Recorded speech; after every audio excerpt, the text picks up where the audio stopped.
FedEx full, we commanding the block. Burgundy and gold, got the city on lock.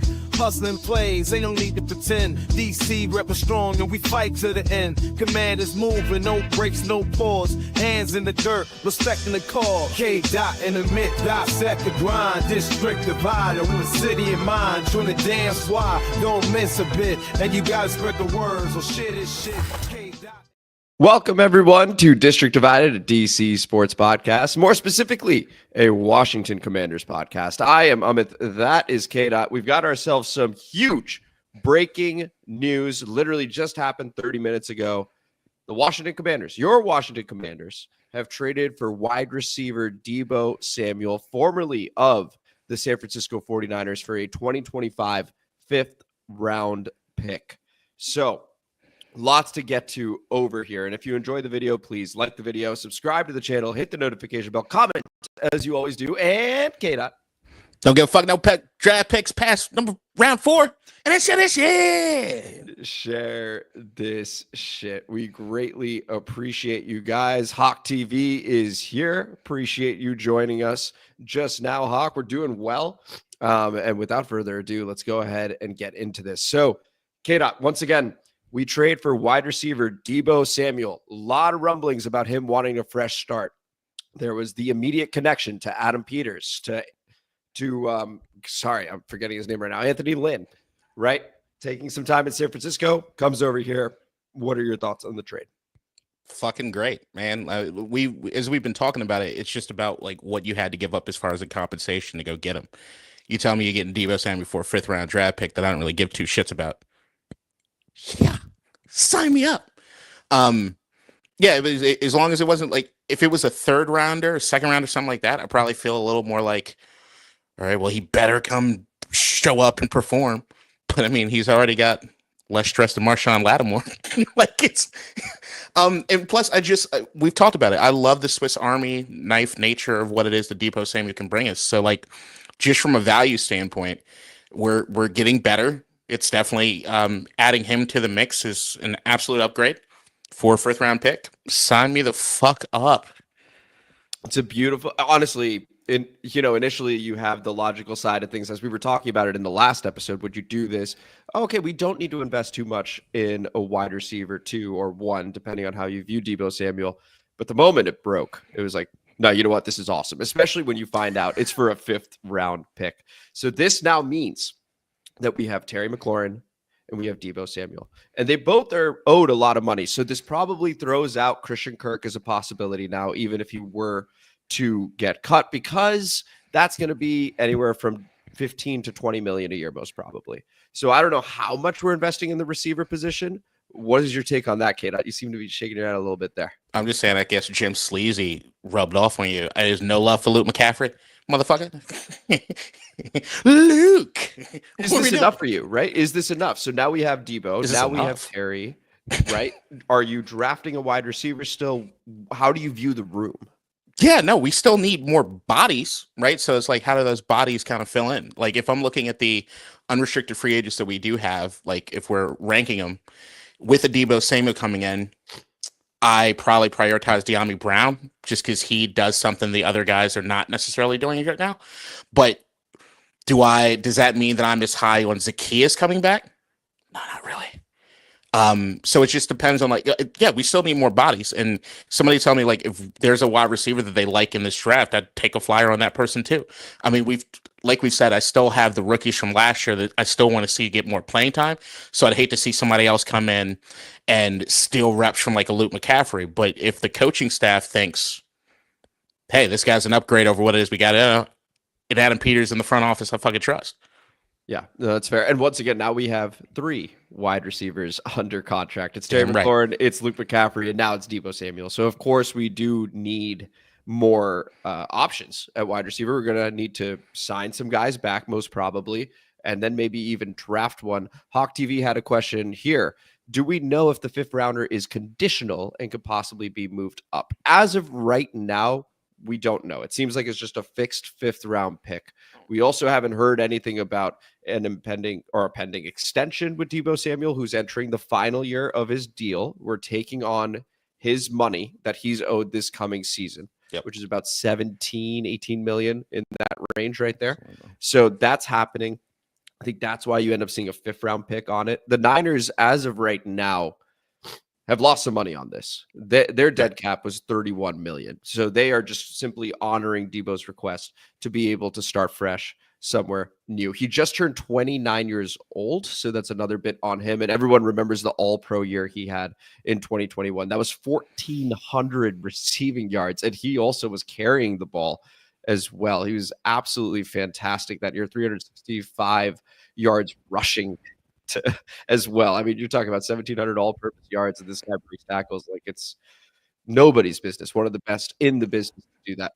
Kata, we had mentioned that we have 6 picks remaining now that the 5th round pick is gone. It's a first rounder, pick 29 overall, a second, 61 overall, a third that is 79 overall, and then a 6th, 207, 7th, 238, 7th, 250. So my question to you now, looking at other stuff, right? We've just taken on money with Deebo Samuel. Does this mean anything for Jonathan Allen, who is also owed quite a bit of money, and we can get some cap relief in that direction? No. I mean, I still got to see like what the landscape is for everything. Remember, like if I'm looking across what it is we thought when this offseason first started, right? T. Higgins off the board. Odigizua off the board. Offensive lineman, not entirely sure. Trey Smith, if he's still going to be available, or do you bring back a Brandon Sheriff? Like, I don't exactly know what they're going to do with that. I think they still continue doing what it is they want to do with Jonathan Allen, which is move him if possible, and if not, bring him back here on a discount or some sort of it provides us some sort of cap relief, or at least make sure that we're not overpaying for the production that we're getting for Jonathan Allen. I don't think that changes that much. I really just think this is just another added piece within the offseason. It's just that list of wide receivers that we had as far as the Darius Slayton and Christian Kirk. That's the only thing I think it really has any impact on. Mm-hmm. And I'd still like a Darius Slayton on this fucking team. Just because also what it is that he does. But that just, if you're starting to count the bodies now, maybe the only thing that I take into consideration is like, if I was looking at De'Ami Brown and Darius Slayton, and if you don't want to do both, all right, maybe you got a discussion there. But no, I think Deebo Samuel is like, you're trying to, hopefully he recreates what he did in 2021, because it's been a few years since he's been doing that. Right. And that's where we're at. Yeah, and here's the thing, and once again, Deebo Samuel, 25 years old when he did that, now just turned 29 this past January. And so now the way, it has been a while, now the way I'm thinking about this though, so a fresh start, first off, for athletes, especially when they want it, typically is a really exciting time for them. They want to show out. This is also a contract year for him if we do not sign him to an extension. So he definitely wants to show out and get paid one more time. So we have a motivated Deebo Samuel here from the just financial perspective. Now, I think from the financial standpoint, I get you. The fresh start thing is not something I'm necessarily relying on that much. It's not like it's not Myles Garrett. He's not in fucking Cleveland, like wasting away. He was on a contender. Like he's on a team that he knows if he works his ass off, they're in it. The only thing that happened last year was that everybody was fucking hurt, right? So like, but every other year, there's no excuse. The only thing I see with Deebo that I'm questioning from what it is that he had that career year, I could argue he was a top 5 player in the league. Oh yeah, 100%. Period. He's not been close to that since then, but that also coincides with Christian McCaffrey coming into town, along with Deebo Samuel's necessarily health issues. And I think Christian McCaffrey also being that Swiss Army knife sort of guy just took away from what it is that Deebo's doing. I want to see if that's a factor, or was that a flash in the pan sort of thing for Deebo? But regardless of it, a 5th round pick makes me want to take the flyer. Mm-hmm. No, I mean, I think in this situation with the connection, you have to take the flyer. I think it's low risk from that perspective and high reward. He could end up being great. And if he's not, hey, it was a 5th round pick. What were you getting from a rookie in the 5th round this year anyway? Right. So when you think of it that way, this is a good move. Even if it doesn't work out, it's a good move. Now, when I think about the identity of the team, right, we talk about Adam Peters and Dan Quinn wanting to be on the same page, wanting to be aligned in the way that they think about things. I see Deebo Samuel. I see Terry McLaurin. I see Austin Eckler. These guys break tackles. These guys are physical at the point of contact. I am beginning to see more of that identity. In fact, in the mold of a San Francisco, known for being physical across the board, this adds to that situation, which I think is very, very exciting. We have a guest with us over here named Paulie Polo, who had the original intro music to it. Shout out, Paul. Thanks for joining us. How you doing, boss? What's up, brother? Feeling good, man. Feeling excited. Do I have background noise? Oh, 1 second. No, you're good. You're good. I'm laughing at the background already, brother. The background. Yeah, that's the noise I'm making. That's the background noise I'm making. I worked with ChatGPT on some breaking news to get about the Deebo Terry combo. I just wanted to share it. Go ahead. Is that cool? Yeah. All right. First thing, pretty important. So, you guys seen the movie Friday? I have. Okay, so Deebo in Friday is like the neighborhood bully, right? Okay. So he was in Friday and Next Friday. Deebo was the big bully. In Friday After Next, Terry Crews was in the movie. That's what it was. That's unbelievable. Yeah, no, way to put that together. That's fantastic. And that's what ChatGPT's for. Second one. Okay, then it gets better. Okay? Yeah, go ahead. Okay. Deebo and Terry have the same amount of letters in their first name each. Right. And both have 2 letters that are the same in their first name each. 2 R's, 2 E's. It's meant to be. This man's on a heater right now. Please continue. It gets better. Same draft class, 2019. Stacked wide receiver draft class. Okay. Both of these guys had to prove themselves. They were not highly touted can't miss guys. So they both had to come out of college and prove something. Terry was labeled just like a deep threat. Deebo, solid, but injury prone, which is still kind of true. But we'll see what happens there. But both have shattered expectations since being drafted. So they both came as league with a chip on their back, and they're both grinders. And just dual threat. And they both have had to play through QB instability their entire careers. I know we were talking San Francisco's had a little more stability, but I mean, let's be honest. He's had to grind through it, and he's never had a true franchise guy. So we've got a very badass wide receiver duo here that has had to come and improve themselves. I don't remember the last time we've ever had anything like this. But Pierre and Pierre. Yeah. Who was with Pierre? Well, we also had Santana with him at that time as well. And Deshaun showed up. Deshaun. Yeah, that was the trio there. Paul, one thing that excites me is when I think about Deebo Samuel and I see the numbers. So he had the one over 1,000-yard receiving season that, once again, 2021. He's flirted with it. 2023, he had close to 900. The one thing that excites me here is having traded for him.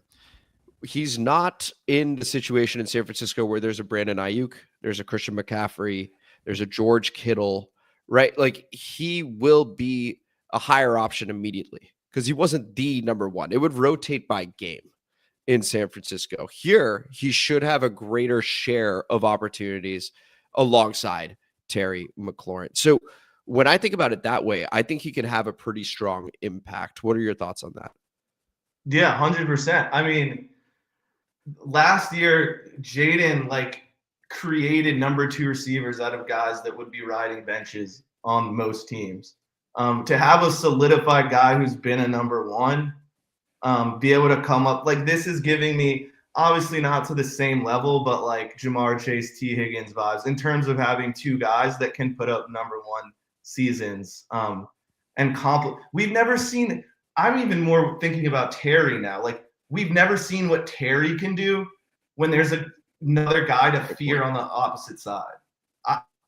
That is terrifying to me. What can Terry do when they can't double him, when they can't have someone hovering over his way at all times? This could be an even bigger year for Terry. So I think it's going to make everyone better. It's going to make both of them better. And they're both dogs, and I think they're going to grind and play off each other. And Yeah, and I feel like they're both clutch. Like Terry's clutch. We all know that.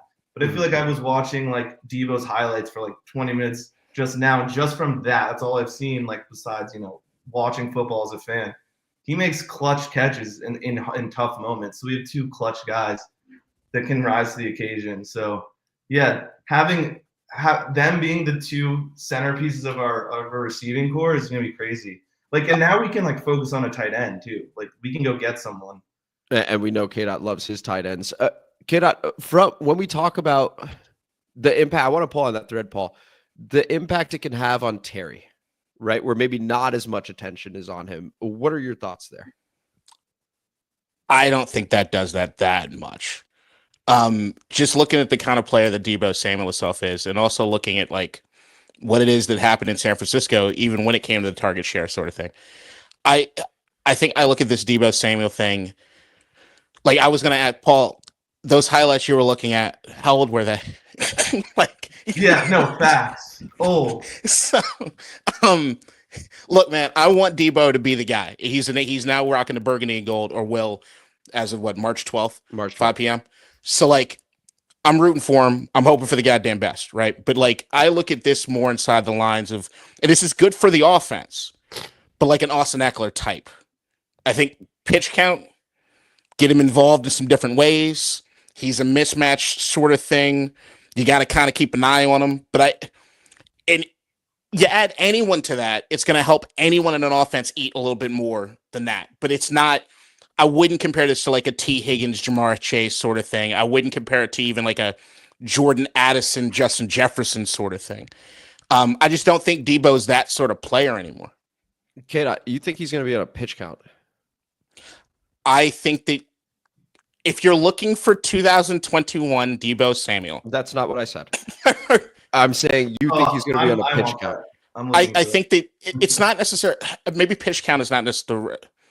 I think there's going to be a diversification of the amount of times that he's getting targets or he's getting touches in a game, but I don't see him being like, I don't see the game that goes off like he could have had in San Francisco a few years where it's like, if you saw a stat line where he had over 10 receptions, you'd be like, all right, yeah, Deebo, cool. I don't think he sniffs that. Mm-hmm. Who was his quarterback when he had 1,400? Is it? I think it was Garoppolo. I think it was Jimmy. I mean, we're talking Jaden Daniels.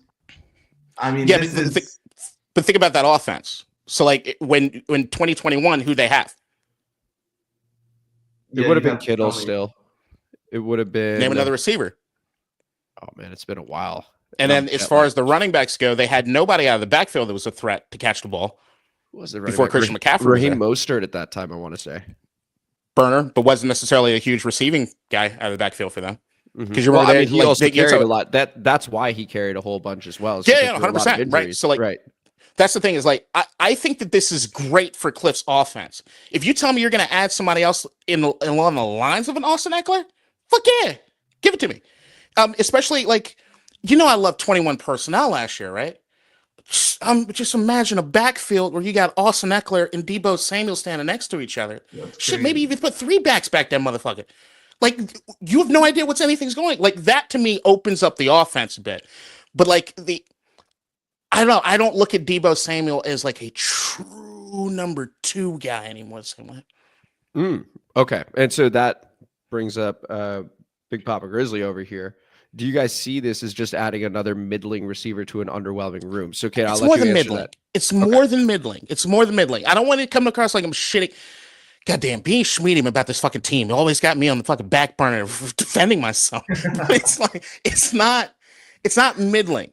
It's just when I hear Deebo Samuel's name, I think of a dude that did great things at one point, and I'm on the fence about how close he can get back to that.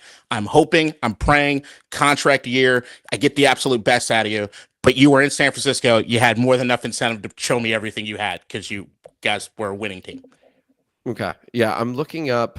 I'm just so curious when Brandon Ayuk really took off, right? Because he was drafted in 2020. So that was that COVID year. And then 2021 is when Deebo had his year. And then Ayuk, and that was also, I want to say, the year Ayuk was being benched mysteriously because he had just had the nice rookie year. And then people are like, well, I remember just being okay. playing fantasy football and having Brandon Ayuk. I was like, what the hell is going on? Why isn't Kyle Shanahan playing this guy? Right. And he's playing less. So I think we get Deebo as the feature guy, right? It is George Kittle and it's Deebo, to your point, right? Like I'll go. I can say one other thing. I think that Cliff Kingsbury and the way that he treats wide receivers is going to be a lot more interesting than anything Kyle Shanahan does. Oh yeah, Big Papa Grizzly all over that as well, just to be clear. So Deebo, because he is this Swiss Army knife, right? I could see Cliff being very, very creative with him. You had just mentioned 21 personnel with Austin Eckler. I can absolutely see that. Deebo can play in the slot if he needs to. I can see that he can play on the outside. He can take jet sweeps. He can do quick slants. Those quick slants that Deebo has, he's still got it, just to be clear.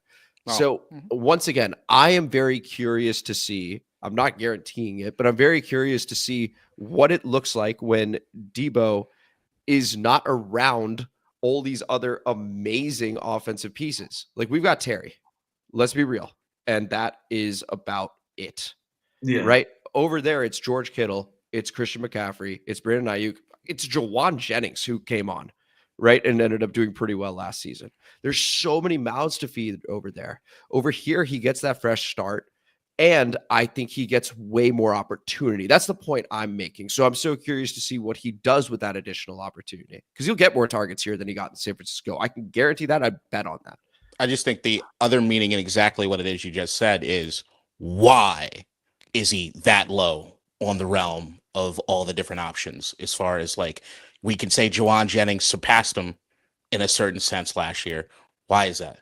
Yeah, well, why did he want to leave? Go ahead, Paul. Seems like you want to. No, I was just based on what listening to both of you guys, like, I think one of my things that I was excited about is like, oh, it'll open up more for Terry. But after hearing you guys, it feels more like Cliff's offense and then Terry's presence could potentially open up more for Deebo, because Potentially. we don't have a running back that can even do what Deebo does right now. We don't have a guy He's who our best running dominates back if on we the choose to ball. play him there. Yeah. So our Eckler, give top Eckler two guys credit. can't even do what he does in the running game. So it's like, I mean, it'll be interesting. I think, yeah, obviously one reason he was featured more is just injuries, right? Like Christian McCaffrey, obviously. Like, and I don't know enough about Brock Purdy, but maybe his style like favors Brandon Ayuk more. Like, is he more of a? Because isn't Deebo's like a yak guy, right? Correct. Like and maybe I don't know what Purdy's style is, but Purdy, so his average depth of target consistently is at the top of the league or damn near the top of the league. And Deebo's not running those routes. He's running a lot of short, intermediate, sometimes intermediate, to be honest. He's never eat those up, like absolutely. Connect on those all day, like just tear an offense up or defense up with those. Yeah, so we still need somebody to stretch Right. that defense, right? So like Terry can run the intermediates. He goes deep. He stretches it. I don't think you're going to see Deebo on a fly. I just don't. I can't remember in San Francisco him doing that. Maybe he's got that skill set. I doubt it. But I do think that he can open up the intermediate for sure, or eat in the intermediate for sure. And same thing with short. Third and short in particular, he is absolutely an option. Yeah, man. I think even for the Jaden of it all, like when we look at a lot of these defenses, or you look at even like Philadelphia's defense, right, where they can play in their base defense and still come after us or whatever, right? Or you see some of the defensive looks that some of the teams wanted to have for us. And a lot of when you watch the All-22 or when we do the previews, it was like, all right, we need to stretch the field horizontally to get these dudes to number one, it gets them out of their position to see what the fuck is going on for Jaden, right? Like, this is that thing that Deebo can do. Like, I look at Deebo, once again, like that Swiss Army knife, like, he's going to be able to expose certain things that are happening with the defense if you use him in that way. I really do. It's like when you had Austin Eckler in that backfield, right? There was just as likely that he was going to catch a pass out of the backfield that he was going to run it, right? I look at Deebo that same way. I kind of wanted them to use Terry in that way too, because I actually think he's got a little bit more than that they want to give him credit for. But yeah, there's the horizontalness of it is what he's going to be able to do tremendously. Those end arounds, those quick screens, those, like you said, the slant passes, things like that, the quick game. And hopefully, like, if they're going to play him in the slot like more, like, to give Jaden another safety valve outside of Zach Ertz that he knows hot, I can go there.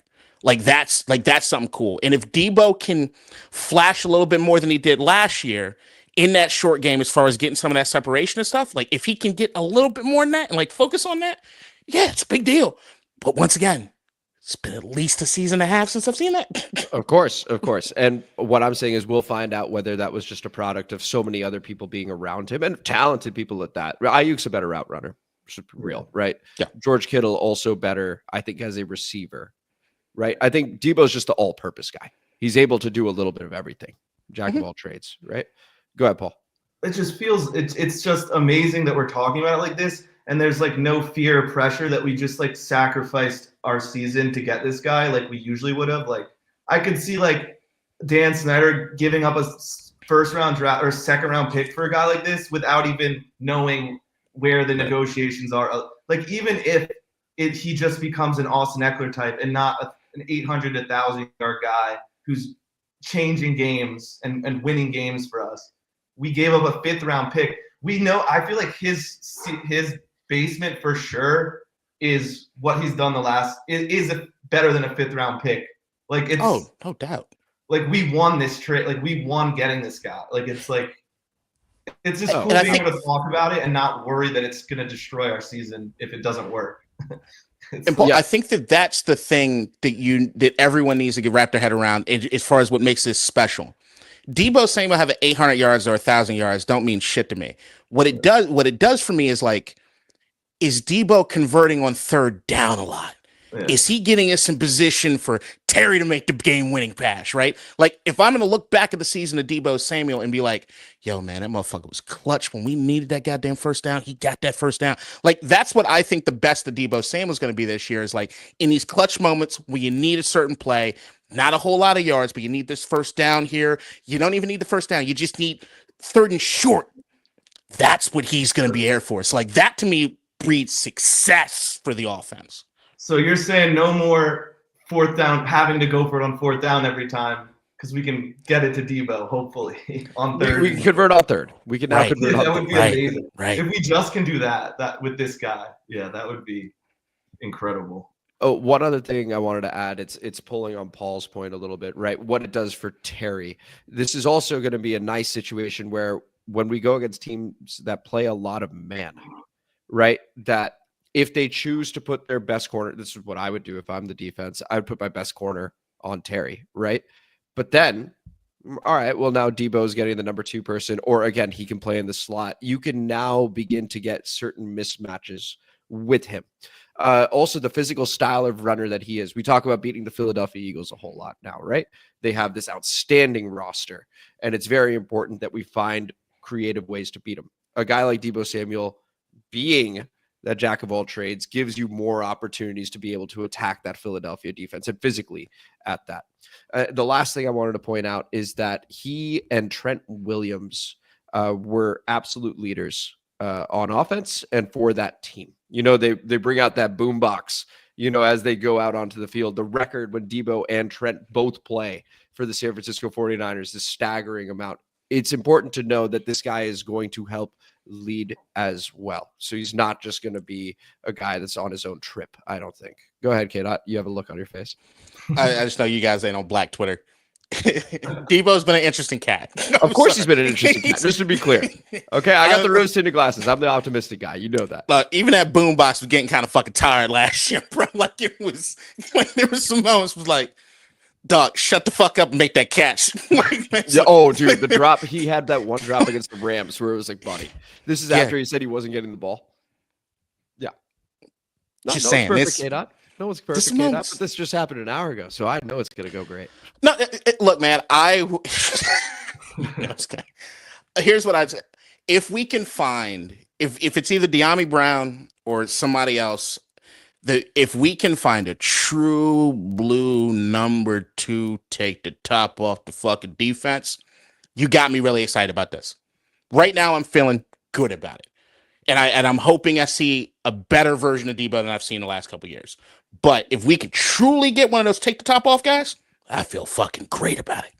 Okay, got it. So you're still focused on who's taking the top off the defense. De'Ami Brown, I think, makes a lot of sense still to be that guy because he has that connection with Jaden. We've talked about it a little bit on previous episodes that he stepped up in the playoffs. When we needed a guy to step up next to Terry, De'Ami Brown was the guy that stepped up. No doubt. So, Paul, actually, on that note, would you bring a guy like De'Ami Brown back, or would you look for somebody else? I mean, is he an official free agent? Is Yes. this it? Yeah. I mean, what type of money is a guy like that getting? Like, I don't know. If he's getting real wide receiver 2 money, then heck no. Like, obviously not. I mean, he stepped up at the end of the year. He seems to be a good person and a good gel in the locker. Like he's all his interviews and like his spirit. He plays hard. He enjoys the game. I think he enjoys his teammates. They enjoy him. I'd love to have. Seems like a good guy to have on the team. But I don't know. I don't know what more you can do with him than he's already shown. Like he has flashes in the pan and then a little bit of consistency here and there. But I don't know. I wouldn't be like, yes, we got De'Ami Brown back, but Right. I'll take him back for the right price because he's a good teammate. It seems like. Yeah, and I do think that he would want to come back. I'm so curious to see what that market is because if he does get a huge offer, he'll take it, right? From some other team. From some other team. I just don't anticipate it happening. Yeah, but we'll see. Let's go ahead and conclude with this from the Hawk TV. I flashed it earlier. Do you bring Austin Eckler back after this trade? Deebo can play that third down back role. So just to be clear, we do have Austin Eckler under contract for 1 more year. So he will be back, but it is still interesting nonetheless in terms of how does this change Austin Eckler's role at all in your eyes? K-Dot, we'll start with you and then we'll go to Paul. No, I once again, like the reason I'm even feeling as good as this right now is to add another guy like an Austin Eckler piece to it. Look, you still know on offense, as far from a skill position player standpoint, I still think we need to upgrade running back badly. But what Austin Eckler brings to the table, I mean, shit, if we gave him the ball more last year, he has some pretty good numbers, or he's hurt, one or the other. But I like him as far as from a mismatch standpoint here on the Cliffs offense with a Deebo. I like the idea of when you have guys on the field that can do similar things, but what they can do is so varied. It's a nightmare for a defense to plan for. Yeah, Paul, before we get to you, just want to say shout out Jonathan Taylor for watching. Really appreciate it. And has a quick question, which we'll throw to you first. Does this limit the playing time Luke McCaffrey will play? Jonathan Taylor from the Colts wants to know. Go ahead, Paul. Over to you. No, it's just funny, Luke McCaffrey. It's like Jonathan Taylor wants to know. Yeah. Oh man. All right, back to you. Your thoughts on Austin Eckler and his role this coming season? Oh, I'll answer the Luke thing. I have no idea, but it would be fun if Luke McCaffrey was good. That'd be pretty funny. That's how I feel. Well, I mean, I expect it to be pretty funny. I do expect him to be better because he is still transitioning to wide receiver. So he had like the really good year at Rice wide receiver, and then all of a sudden is an NFL wide receiver, right? Yeah. All of a sudden he's an NFL wide receiver. He's expected to do some things. He does something early on in the Cincinnati game. He has a couple other catches. He also has the Eagles game where he's around just all the bad places, where all of a sudden Jaden's like targeting him in a clutch spot. It's an interception. It's like, oh boy, he's a bit in over his head at certain moments in time. Heck, even the 3rd and 7, Troy Aikman and Bram Weinstein, 2 different broadcasts go, Luke McCaffrey has no idea what he's doing right now. Yeah. And then it's the 3rd and 7 to Terry because Terry knows. But yeah. And another reason I just realized this is funny, if Deebo leaves the San Francisco 49ers, partly because Christian McCaffrey took away from his production, and then comes here and Luke McCaffrey steps up and takes his role and takes his production, I think he'll hate the name McCaffrey forever. He'll just hate the McCaffrey family. Ruin his contract year. That's what no one's talking about. Yeah. But Eckler, I just Googled his age because in my head he's like 34. He's 29, which is like wild. Same age as running back years, that's like 50, I guess. Yeah, he's older. Yeah. But, I think he's a solid player for us. He's not like, a game changer. He has every now and then he has a play that's very important, but I haven't seen him change many games, maybe once or twice I can recall, but I would love a game changer running back. like you said earlier, like we need a running back. Like we need a guy. Hopefully we can address that in the draft now. In the early, I would love to see us address it in the early rounds over like that's more important than me than having Eckler's addressing running back in the early rounds. That's my take. Yeah, no, and there are a lot of good running backs that showed out in the NFL Combine just now, and a lot are projected to go, in the late first, where we currently are, in the second, in the third. We have those picks, so wouldn't be surprised to see us address it over there. Of course, tight ends as well. Paul, any final additional thoughts on this trade as a whole? No, just thank you guys for having me. I'm super excited, especially because we just gave up a 5th-round pick for it and nothing crazy.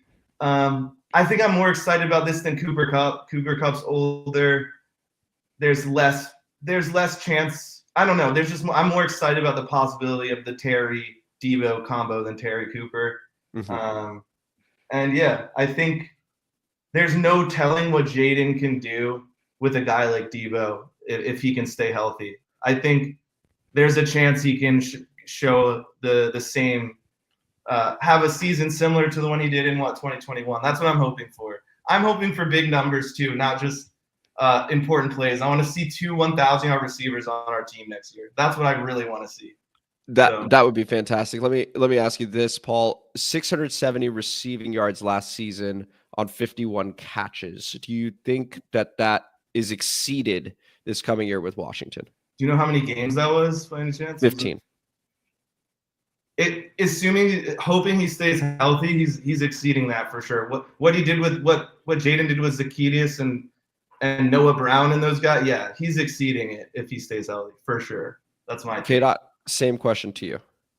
I think it's a toss-up. Okay. And now over to you. Any final thoughts on this trade? Me? Yeah. Oh, I still wouldn't mind a Cooper Kupp. I still wouldn't mind a Darius Slayton. Christian Kirk, not as much, but maybe. Once again, just the Cliff connection. Mm-hmm. Yeah, I mean, there's still a lot of things for the team to address. There's still a lot of guys that still need to come back. I really want running back, but I think more important than running back is making sure we have good run blockers for the running back. It's all part of it. Yeah, we're it's good off season so far, man. It's good off season so far. We just got Deebo Samuel for a 5th-round fucking draft pick. I'm not complaining. It's absolutely awesome, and we'll go ahead and conclude with it's actually BetBoy Tony C is what we've just learned, or what I've just learned. So I apologize. I've been saying BetBoy to NYC this whole time, so I apologize. BetBoy Tony C says scoring points wasn't our issue last year. It was stopping the run and running the ball. I'm all for the move, but let's not forget, and K-Dot and I both agree with this: trenches. Right. And this was the emergency episode. This was the show. This was District Divided, a DC sports podcast, more specifically, a Washington Commanders podcast. Thank you guys for joining us live, for those that did, and for those that saw it after the fact, thank you guys for watching. We greatly appreciate each and every one of you. And if you enjoyed the episode, please like the video, subscribe to the channel. You can do it now. We're live right now. Hit the notification bell, comment as you always do, and K-Dot.